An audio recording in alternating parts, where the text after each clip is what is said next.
Hello दोस्तों, आज का सवाल है 7 सेंटीमीटर त्रिज्या वाले एक वृत्त के एक त्रिज्यखंड का क्षेत्रफल ज्ञात कीजिए जिसका कोण 60 अंश दिया हुआ है।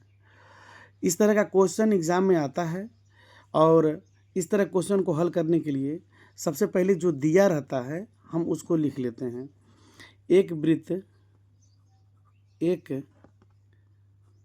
वृत्त का त्रिज्या दिया हुआ है।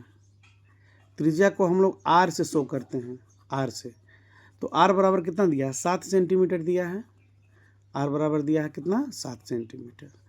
और कोण दिया है, वृत्त का कोण दिया हुआ है। कोण को हम लोग थीटा लिखते हैं और थीटा बराबर कितना अंश दिया हुआ? 60 अंश दिया है। अब इसको लगाने के लिए एक सूत्र होता है, त्रिज्य खंड का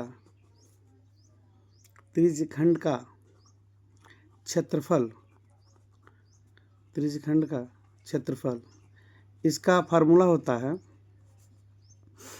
थीटा बटे 360 गुणे पाई आर स्क्वायर।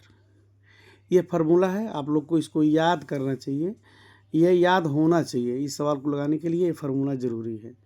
इस फार्मूले को याद कर लीजिए। अब हमको जो चीज़ हमारे पास है, जैसे वृत्त की त्रिज्या हमारे पास है और कोण हमारे पास है, वही चीज़ इसमें रखेंगे। अब देखिए थीटा बराबर क्या दिया हुआ? 60 अंश दिया हुआ है ना। तो थीटा के जगह पर हम लिखेंगे कितना? 60 अंश बटे 360 गुणे, यहाँ देखिए पाई की वैल्यू जो होता है वो 22/7 होता है, आपको याद होना चाहिए। पाई की वैल्यू कितना है? 22/7 गुणे आर, एक वृत्त की त्रिज्या आर बराबर 7 सेंटीमीटर आपको मालूम है, तो कितना हो जाए? आर का स्क्वायर यानी कि 7 का स्क्वायर। अब जो है हम लोग जो है इसको एक शून्य से एक शून्य काट दिए, 6 का नम 6 और 6 के 36, यानी आया 1/6 गुणे 22/7 हुआ, गुणे 7 का स्क्वायर का मतलब होता है कि 7 को 2 बार लिखना, यानी 7 गुणे 7। अब हम लोग क्या करेंगे कि 7 से 7 काट देंगे, यह अंश में है और यह हर में है। अब एक यह देखिए 1/6 है, यहाँ 22 है।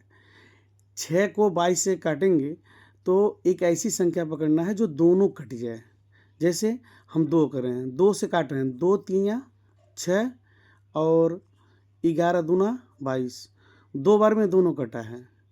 तो अब यह हो गया 1/3 गुणे 11 गुणे 7।